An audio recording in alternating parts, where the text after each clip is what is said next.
Sisters, अस्सलाम वालेकुम। Welcome to InStyle रबाब।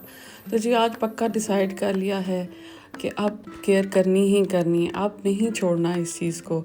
और क्या चीज़ नहीं छोड़नी है आगे चल के आपको व्लॉग में मैं बताऊंगी कि मैं किस चीज़ की केयर करने की बात कर रही हूँ और कहाँ मैं जा रही हूँ, ये आगे चल के आपको सारा मैं डिटेल में बताऊंगी।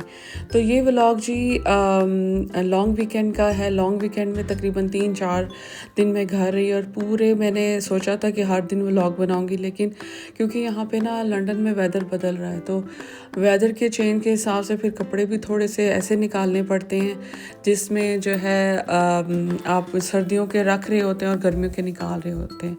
तो बस ये सारे काम मुझे करने थे। और ये देखिए ज़रा हमारा क्लिनिक चेक करें, एस्थेटिकली कितना ही खूबसूरत क्लिनिक है ये। मुझे पूरे रोड पे ये ना एक शाइनी स्टार की तरह नज़र आ रहा था, तो मैंने कहा मैं इसकी वीडियो भी बाहर से आपको बना के दिखाती हूँ। और इसके अंदर मैं क्या करने के लिए गई ये थोड़ा बहुत मैं आगे बताऊँगी, लेकिन इसको देख ही आप थोड़ा सा ना अंदाज़ा कर लेंगे कि यहाँ क्यों इंसान जा सकता है इतने खूबसूरत क्लिनिक में। अंदर से भी देखें इतना खूबसूरत था। खैर हम आते हैं बैक टू अपने रूटीन जो मैं आपको बता रही थी कि मैंने जब घर की डीप क्लीनिंग और डीप क्लटरिंग करना शुरू कर दी इन छुट्टियों में, तो बस जी फिर तो क्या करना था कि व्लॉग में बनाती क्या। मैंने बाकी लोगों के भी व्लॉग आजकल देखे तो मैंने कहा उनके तो कोई इंसानों वाले मुझे व्लॉग लग रहे हैं कि डी क्लटर करना मतलब घर को थोड़ा सा व्लॉग बन भी जाता है। मैं तो अपने घर को जब डी क्लटर करना शुरू किया और डीप क्लीनिंग करनी शुरू की तो आप यकीन करें कि व्लॉग बनने वाला हाल ही नहीं था।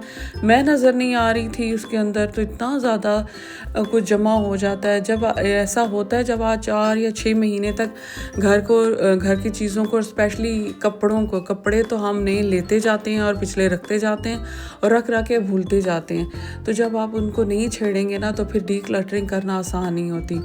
मैंने एक व्लॉग देखा, उसमें वो लेडी डी क्लटर कर रही थी और वो बेड के कॉर्नर पे खड़े होकर उसने सारी कबर्ड कर दी। तो मेरी तो कबर्ड की अलग स्टोरी थी, जो घर का लॉफ्ट है वो अलग स्टोरी सुना रहा था। तो मैंने कहा इसका तो व्लॉग बनाने की ज़रूरत नहीं। मैंने 4 दिन मुसलसल घर को डी क्लटर किया और डीप क्लीनिंग की। और बस फिर रात के टाइम जी हम चले जाते थे कहीं बाहर भी, और बिल्कुल जैसे ना एंजॉयमेंट शाम को या रात को शुरू होती थी। सुबह तो जैसे कोई मजदूरी करते हैं ना वो काम हो रहा था कि इस तरह मुझे काम करना पड़ता था और सारे घर वालों को मुझे साथ लगाना पड़ता था। यहाँ पे जी जब थक हार के, और खाना भी साथ मैंने बनाया, मैंने बाहर से ऑर्डर नहीं किया क्योंकि मैं ज़रा क्लीन ईटिंग पे थी तो मैं चाहती थी कि मैं कोई बाहर का खाना ना ही खाऊं। अच्छा, क्लीन ईटिंग का मतलब भी मैं यहाँ पे बता दूँ। क्लीन ईटिंग का मतलब ये है कि घर का साफ़ सुथरा खाना खाना।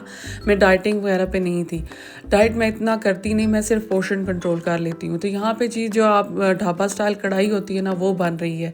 तो चिकन को अच्छे तरीके से पहले मैंने साफ़ किया एज़ यूजुअल, जैसे मैं नमक और जो है ना उसमें विनेगर लगा के उसको रख देती हूँ ताकि उसकी स्मेल भी चली जाए और उसका जूसीपन जो है ना कायम रहे। तो यहाँ पे जी चला गया था चिकन, थोड़ा सा ब्राउन हो चुका था ऑयल में। उसके बाद आप जो हाफ पीसेस में टमाटो काट करके उसके ऊपर डाल दें और जब वो सॉफ्ट हो जाए तो उसको ऊपर से पील ऑफ कर दें और फिर उसको इस तरह से छोड़ दें। और अच्छा, जब आप शुरू में चिकन को फ्राई करेंगे तो मैं थोड़ा सा ऑयल बीच में से निकाल देती हूँ। तो फिर इस तरीके से इसको अच्छे तरीके से ना मैंने पका लिया टमाटरों को। और जितने स्पाइसेस आप डाल सकते हैं, स्पाइसेस वैसे मैंने इसमें नहीं डाले थे, मैं सिर्फ इसके अंदर जो है ब्लैक पेपर और सॉल्ट डाला था और साथ ग्रीन चिली क्रश करके मैंने डाली थी। और इतना ऑर्गेनिक किस्म की कढ़ाई बनती है, इतने मज़ेदार। किसी भी आप कभी जब हिल स्टेशंस पे जाते हैं ना तो वो आप लोगों को जो कढ़ाई खिलाते हैं नहीं, वो कढ़ाई थी। ये बहुत मज़ेदार और ज़बरदस्त किस्म की कढ़ाई बनती है और इतना कम काम होता है कि आप साथ साथ काम करते रहें और साथ साथ ये पक भी जाती है। और अगर आप चाहें तो इस तरह इसमें ग्रेवी रखें और अगर ना चाहें तो इसको थोड़ा सा और भून लें। मुझे थोड़ा सा क्योंकि घर वालों को और बच्चों को जो है ना थोड़ी सी ग्रेवी चाहिए होती है क्योंकि ये नान के साथ खाना होता है, तो मैंने थोड़ी सी ग्रेवी रखी थी। आप चाहें तो इसको और भून लें। तो जी सारे काम काज करके फिर रात को जी हम लोग जाते रहे बाहर। कहाँ जाते रहे ये भी आपको आगे वीडियो में मैं ज़्यादा बोलूँगी नहीं, कुछ चीज़ें आपको ऐसे ही समझ आ जाएंगी कि मैं किधर जा रही थी और क्या किया हम लोगों ने। तो बस थोड़ा सा चाह रही थी कि अब ज़ाहिर सी बात है अब छुट्टियां हैं, थोड़ा रिलैक्स तो करना है। लेकिन आपको मैं बताऊं कि घर की डीप क्लीनिंग करके और डीप क्लटरिंग करके जो सुकून और इत्मीनान मिलता है ना, और बिल्कुल ऐसे अंदर से एनर्जी मिलती है, बहुत पॉजिटिव एनर्जी घर में बिखर जाती है। ऐसे जब मैं बाहर भी जा रही थी, कुकिंग भी कर रही थी, तो मैं उस तरह से थकी नहीं, क्योंकि वो थोड़ा सा कहीं ना माइंड को आपको बड़ा सुकून मिलता है। यहाँ पे जी मूवी स्टार्ट होने वाली थी, तो हमने कहा चलो जी मूवी के साथ, क्योंकि खाना तो हम खा के गए थे, तो कुछ थोड़ी सी मंचिंग वंचिंग ले लेते हैं। तो मंचिंग का वेट कर रहे थे, क्योंकि यहाँ पे तो क्यूज़ थी बड़ी और बड़ा रश बना हुआ था। तो मैंने कहा चलो मैं यहाँ पे बैठ के थोड़ा सा रेस्ट ही कर लेती हूँ। यहाँ से कुछ पॉपकॉर्न्स वगैरह और नैचेस वगैरह लेके हम चले गए और हमने उसको मूवी को एंजॉय किया। काफ़ी ही लंबी मूवी थी, और जिस मूवी का मैं जिक्र कर रही हूँ आपको बड़े अच्छे तरीके से पता होगा कि जब वो हम देख के निकले तो जो आलम था, वो बाहर का हालात थे, वो देखने वाले थे। ये देखे सब चीज़ें बंद हो चुकी थी, कोई बंदा ना बंदे की ज़ात थी, सिर्फ हम लोग ही थे। लेकिन इस टाइम जो वेस्ट फील्ड का समा था ना, पूरे मॉल में सिर्फ हम ही फिर रहे थे और इतना मज़ा आ रहा था और बड़ा अच्छा इन्वायरमेंट था, बड़ा पुरसुकून था। अदरवाइज़ आप वहाँ नॉर्मल डेज़ में जाएँ, नॉर्मल टाइम पे जाएँ, तो पाँव रखने की जगह नहीं मिलती। और इसलिए मैंने ये चीज़ कैप्चर की कि कभी किसी ने जो बहुत लेट नाइट जाते होंगे, उन्होंने इसको वेस्ट फील्ड को इस हाल में देखा होगा, कि आप बहुत अर्ली जो शायद शॉप ओनर्स आते होंगे खोलने के लिए, वही देख सकते होंगे। और रोड देखें कितनी काम और इतना सुकून था ना। तो ये चीज़ें मैंने ना आप लोगों के लिए कैप्चर की। अच्छा जी, फिर लगी हमें भूख, तो रास्ते से हमने फिर खाना लिया, और फिर खाना खा के यहाँ से अब अगले दिन का व्लॉग है। फिर घर की डीप क्लीनिंग सफाइयाँ करने के बाद जो है जी, मेरी जो है अपॉइंटमेंट थी। किस चीज़ की अपॉइंटमेंट, जिसका व्लॉग के स्टार्ट में मैंने आपको बताया था कि अब बस मैंने ठान लिया अपनी केयर करने की। और किस चीज़ की केयर कर रही हूँ मैं, और हर चीज़ की केयर करती हूँ, लेकिन एक चीज़ जो मैंने बर्बाद करके छोड़नी है ना, जो मैंने पता नहीं किसी से वादा किया हुआ है, मैंने अपने बाल जो है ना बहुत ख़राब करने की वो कोशिश की है। लेकिन ये बाल ही थे जो रुक गए और उस तरह से ख़राब नहीं हुए। ऑल द टाइम मैं जी इनका डाई वाई करा रही होती हूँ, ये करा रही हूँ, वो करा रही हूँ। तो यहाँ पे आज मेरी कंसल्टेशन की अपॉइंटमेंट थी और मैं वहाँ पे गई, और क्या ट्रीटमेंट है मेरे आने वाले व्लॉग्स में मैं आपको बताऊँगी। मैं अभी रिकमेंड भी नहीं कर रही, बहुत न्यू जो है ना व्लॉग जो ट्रीटमेंट आया हुआ है, अभी मैं रिकमेंड नहीं कर रही। लेकिन जैसे जैसे मैं इसके रिजल्ट्स देखूँगी, मैं आपको उसकी डिटेल और किस तरह से उसको बुक कराना है, क्या चार्जेस, वो सब जो है ना आपके साथ शेयर करूँगी। तो यहाँ पे मैं आपको इसका भी रिव्यू देती चलूँ। आग लग गई बस्ती में। दूसरे दिन हम फिर ये देखने के लिए गए, क्योंकि द ओनली इंटरटेनमेंट इस वेदर में रात के टाइम पे यही हो सकती थी। मैं क्योंकि हमेशा आप लोगों के साथ ना ऑनेस्ट रिव्यू शेयर करती हूँ। मैं नहीं चाहती कि मैंने क्योंकि किसी बड़ी रिस्पेक्टेबल सेलिब्रिटी की बात सुन के ये देखने के लिए गई कि जी पाकिस्तान में रोड्स ब्लॉक हो गई हैं इसकी वजह से। तो मैंने कहा चलो देखते हैं, चलते हैं। जब हम लोग गए तो आप बिलीव करें, जब स्टार्ट हुई तो मैं अगर इसको इसकी रैंकिंग करूँ तो मैंने इसको बिल्कुल स्टार्टिंग में 4 आउट ऑफ 10 दिए। फिर जाके मिडिल में मुझे एक सहारा था, मैंने कहा चलो देखते हैं, फिर मैंने इसको 3 आउट ऑफ 10 दिए। और जब एंड हो गया तो मुझे आधी छोड़ के वापस आनी पड़ी। मैंने कहा मैं इसको 2 आउट ऑफ 10 नहीं देना चाहती, आखिरकार उन लोगों ने बड़ी मेहनत की है, तो इतनी उनकी मेहनत को मैं इस तरह से ज़ाया नहीं करना चाहती। तो मैं तो जी आपको रैंकिंग मैंने कर दिया, आप इस रैंकिंग के अकॉर्डिंग जो है डिसाइड कर लें कि आपने अपने पैसे लगाने हैं कि नहीं लगाने हैं। और ये मेरी चॉइस हो सकती है, मेरा पॉइंट ऑफ व्यू भी हो सकता है, लेकिन आप लोगों का अलग से भी हो सकता है। लेकिन वहाँ मेरे साथ कुछ बैठे हुए और लोगों का भी यही हाल था कि वो आधे पे उठ के तो घर चले गए।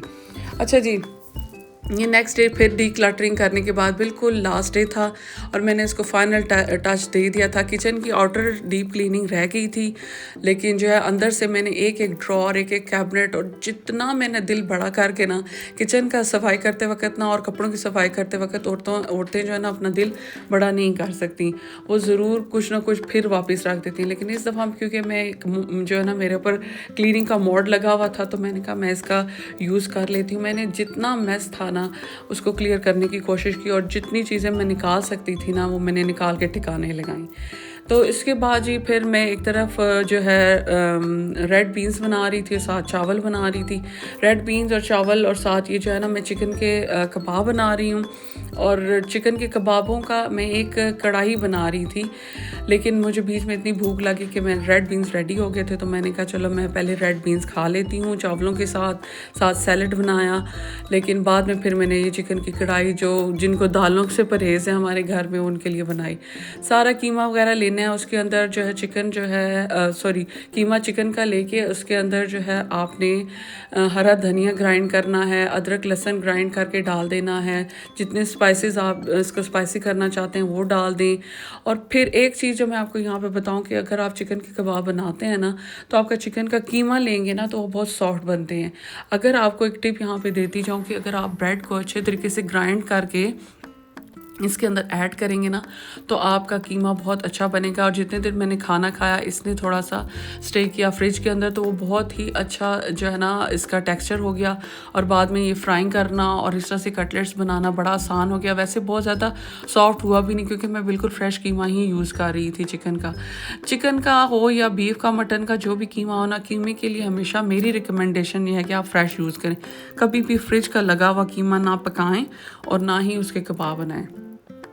यहाँ पे जी अच्छा सारे मैंने उसकी जो है ना करके बाइंडिंग वगैरह और यहाँ पे रेडी कर रही थी। ये देखें ये ज़बरदस्त किस्म की मैंने फ्राइंग कर दी। इसमें आप उसको शैलो फ्राई करेंगे और हाफ़ कुकिंग भी कर सकते हैं, लेकिन मैं ज़रा मीट के साथ ना एक्स्ट्रा केयरफुल होती हूँ तो मैंने सारी फुल कुकिंग की। इसके बाद आपने एक बाउल में थोड़ा सा योगर्ट लेना है, थोड़ी सी क्रीम लेनी है, उसमें नमक और लाइट सी जो है ब्लैक पेपर। ये डिपेंड करता है आप इस मसाले को, अगर आपने जो है कबाब स्पाइसी बनाया है तो लेस स्पाइसी रखें, और अगर कबाब स्पाइसी नहीं बनाए तो इसमें आप स्पाइसेस ऐड कर सकते हैं। इसमें मिक्स हर्ब मैंने डाली, पार्सले ड्राई हुआ डाला और साथ जो है ब्लैक पेपर और सॉल्ट डाला। बस इसमें ज़्यादा नहीं कुछ डाला मैंने। थोड़ा सा ये जो है ना गार्लिक का पाउडर भी ऐड किया है, ज़ीरा ऐड करें या क्रश चिलीज़ ऐड करें, डिपेंड करता है जितना इसके अंदर आप इसको वेरिएशन देना चाहें तो आप ऐड करते जाएं। कोई फैंसी तरीका नहीं कर सकती थी भाई, बहुत थक चुकी थी, 4 दिन से मुसलसल सफाइयाँ कर। बस इस मिक्सचर को अच्छे तरीके से जो है ना मिक्स करना है। और फिर एक जो है ना पैन लेना है। पैन में आप इसको देसी घी में बनाएं, लेकिन मुझे ना बटर की खुशबू बहुत अच्छी लगती है। ऐसा कि ट्रेडिशनल जो डिशेस होती हैं ना हमारी कढ़ाइयाँ शढ़ाइयाँ, उसमें उसको ज़रा नेक्स्ट लेवल का जो है टेस्ट आ जाता है बटर में। थोड़ा कम ही डालें क्योंकि हमने जो है ऑलरेडी कबाब जो है फ्राई किए हुए, उसमें भी ऑयल होगा, वो अपना ऑयल छोड़ेंगे। यहाँ पे बटर को अच्छे तरीके से मेल्ट करना है, साथ उसके अंदर कबाब दोबारा से डाल देने हैं। और यहाँ पे शायद मेरा कैमरा ख़राब हो गया था क्योंकि कैमरे में एट ए टाइम अगर पैन नज़र आ रहा होता है तो मैं नज़र नहीं आ रही होती, अगर मैं नज़र आ रही हूँ तो पैन नहीं। तो मैंने कहा यहाँ पे क्योंकि डिश का जो है ना एंड हो रहा है, जो मेन इसकी चीज़ है बहुत क्विक थी, लेकिन जो है मेन चीज़ यही है कि आपने यहाँ से इसको डिश को पकड़ना है। अच्छे से सारे कबाबों को बीच में डाल के मैंने हाफ़ एंड हाफ़ कर लिए थे, हाफ़ मैंने कबाब ही रहने दिए थे और हाफ़ जो है मैंने उसकी कबाबों की कढ़ाई बना ली थी। अच्छे तरीके से इसको फ्राई करना है, फ्राई बिल्कुल थोड़ी देर के लिए करना है। इसके बाद आपने जी इसमें ऐड करना है प्याज, जिस तरह से भी आप काटे, लच्छेदार बनाना चाहे तो इसको लच्छेदार बनाएं, लेकिन मैंने दूसरे तरीके से काटा था। उसके अंदर प्याज डालना है, सॉरी ये मिक्सचर पहले डालना है, मिक्सचर डाल के इसको अच्छे तरीके से पकाना है।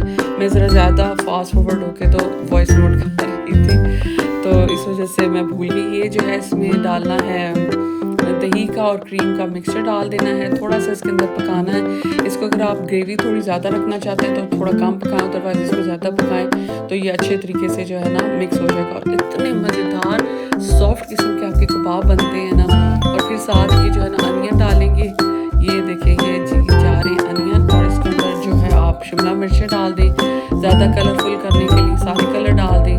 और अगर आपको वेजिटेबल्स पसंद है तो ज़्यादा डाल दें, अगर नहीं पसंद तो थोड़े कम डालें। मैंने वैसे सारे डाल दिए थे, बहुत मज़ेदार इसकी खुशबू।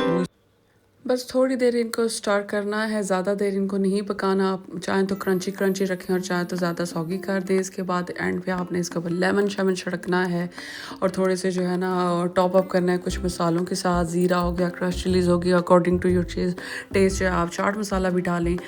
और मज़ेदार किस्म के जो आपकी चिकन कबाब कढ़ाई तैयार है। ये बड़ी डिफरेंट एंड यूनिक डिश है। इसको आप जो है ना अपने गेस्ट को खिलाएँ, नान के साथ खिलाएँ, चावलों के साथ खिलाएँ। ज़रा इसकी इसकी लुक चेक करें कितनी ही कलरफुल है और इतनी ही इसकी खुशबू थी। होपफुली आपको मेरा व्लॉग पसंद आया होगा। नेक्स्ट व्लॉग में मिलूंगी, तब तक के लिए अल्लाह हाफिज़।